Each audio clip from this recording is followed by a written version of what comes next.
Shalom Kitavet, I hope that you are all doing well, and here we are again, another Sunday. So, I want to say that I miss you guys so very much, and if you ever have any questions, you and your families are more than welcome to email me.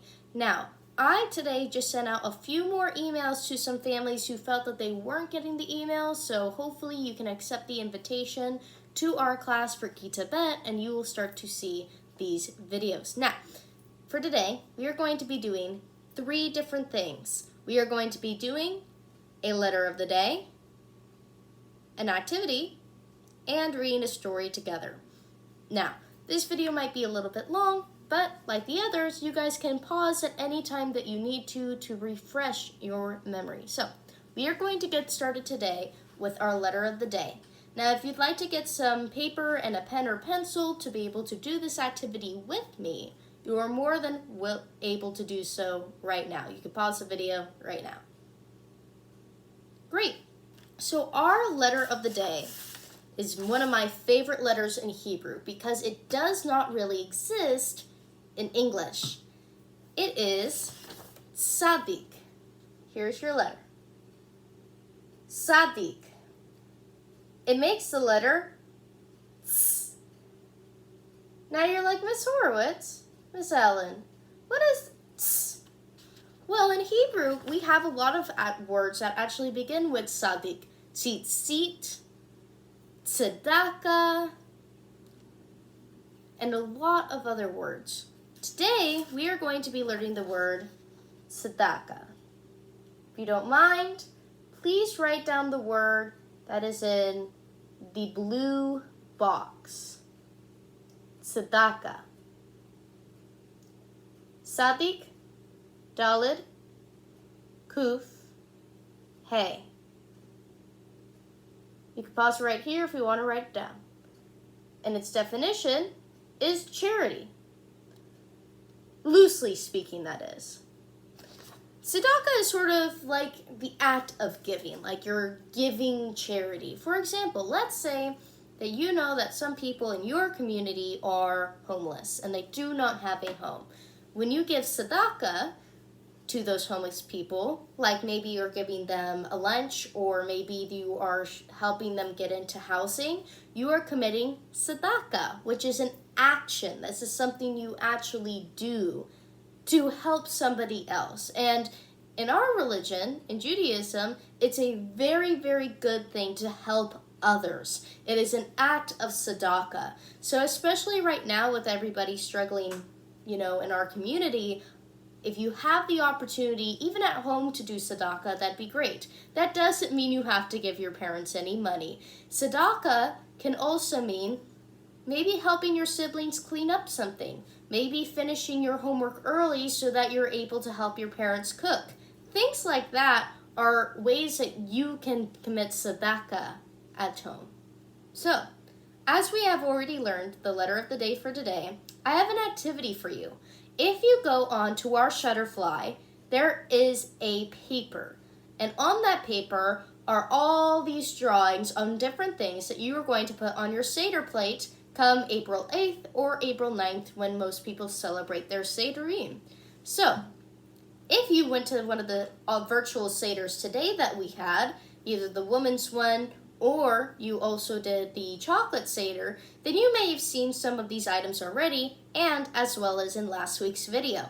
But in this piece of paper, the cool thing is that you can print it out, you can draw all over it, fill in all the colors, and if you need to look up online what each of those mean, you could also look back at my last video to show you what sort of these things would look like.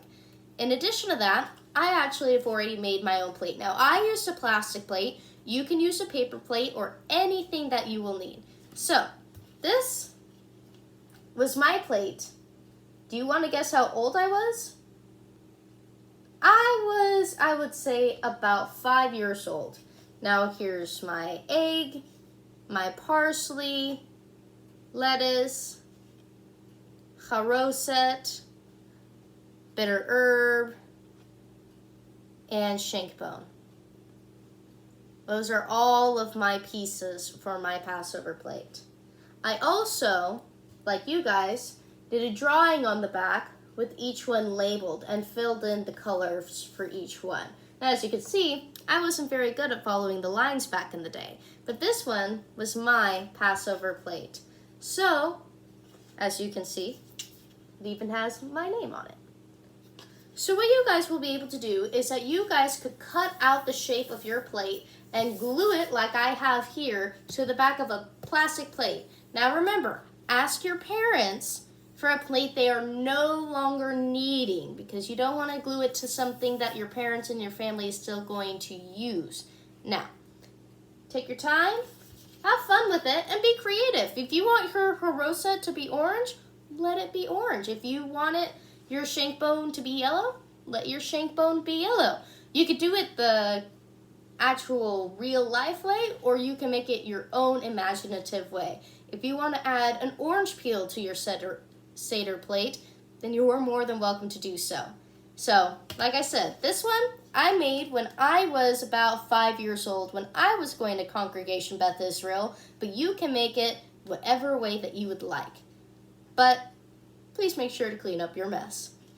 Now, we are going to be reading a story today. Now, our story is called, What is Passover?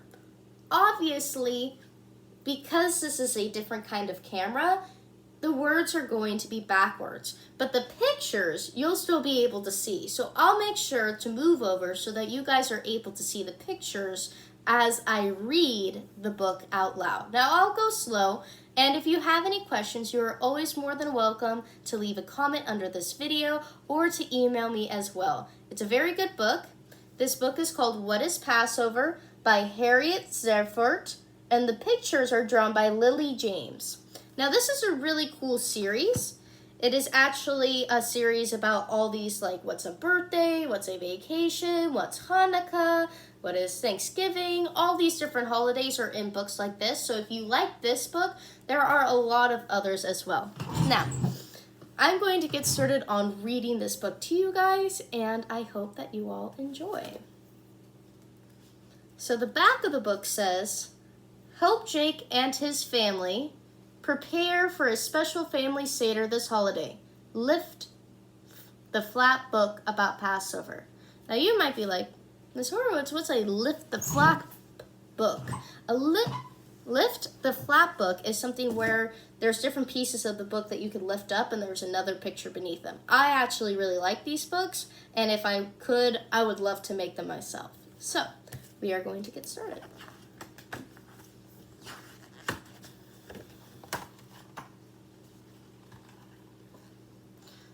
Jake's mother was preparing for Passover. Jake asked, "What's Passover?"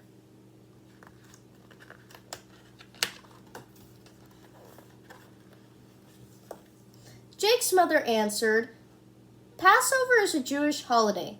Thousands of years ago, the Jews were slaves in Egypt. They had no freedom and were owned by the ruler of Egypt, who was called Pharaoh." Now look, if you look inside, the mom is making what?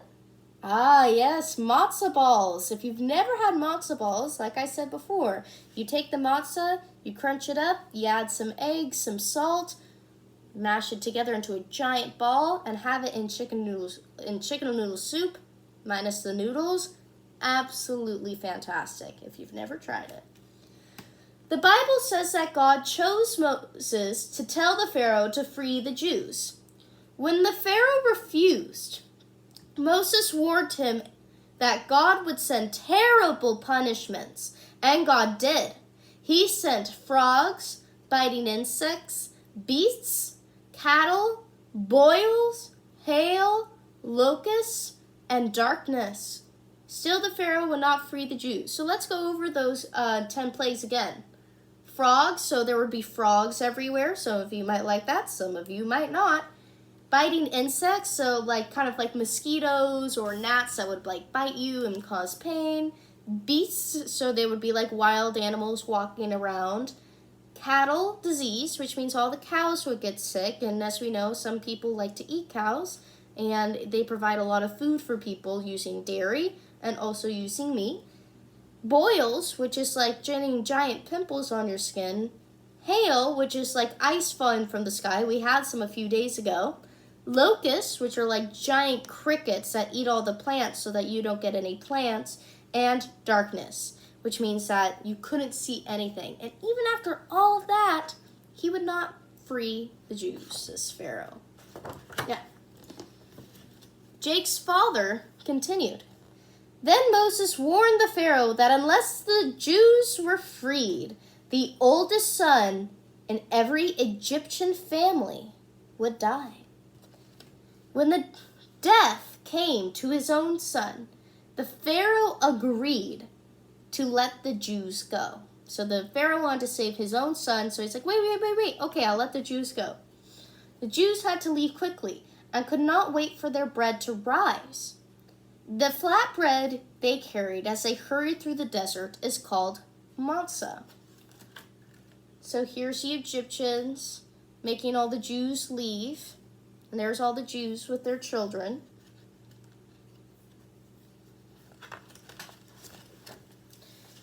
Jake's mother called him to help her set the table. She said, every year at Passover, we have a special ceremony called a Seder. This is how they set up their Seder table. At the Seder, we remember what happened to the Jews when they were slaves in Egypt. At each place, we put a special book called a Haggadah, which you guys might remember from your last lesson with me. On a special plate, we have bitter herbs, charoset, a mix of apples, wine, and nuts, parsley, salt water, a hard-boiled egg, and a roasted shank bone. Here's what that would look like on a very traditional plate, kind of like the one that you guys will be drawing.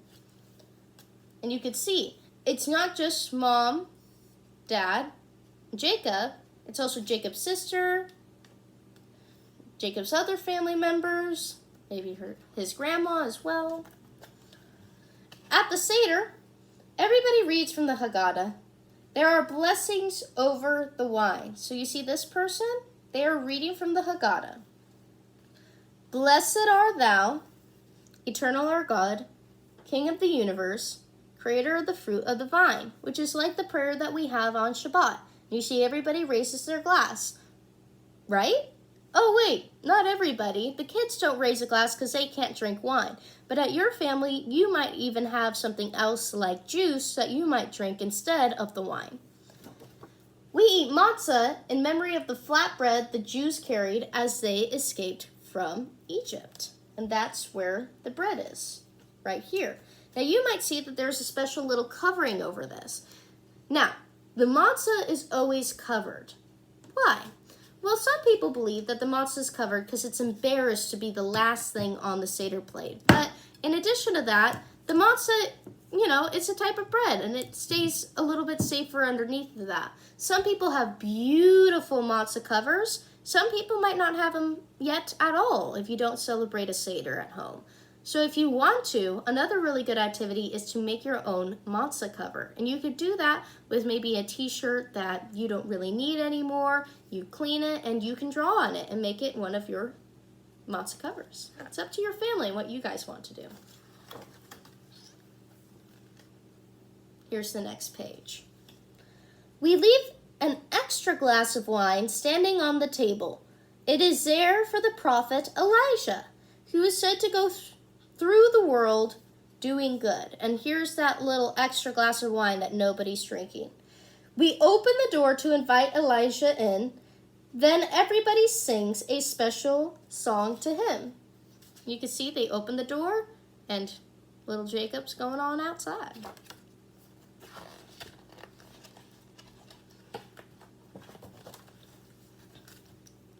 Here you go. All the adults are eating at the table, but the kids are doing something different. Just before the meal ends, all the children look for the afikomen, a matzah, which we wrapped and hid at the beginning of the Seder. So everybody closed their eyes, or it was even before everybody got to dinner, and they hid this piece of matzah somewhere in the house. And it's kind of like hide and go seek, but it's really hard because it's hard to find the matzah. So in my family, when we play Find the Afikomen, we usually get a small prize afterwards, maybe some chocolate or some money. Your family might do something similar, and if not, maybe this is something that you might want to do at home. And you can see our friend Jacob found the Afikomen, and he is very happy about it.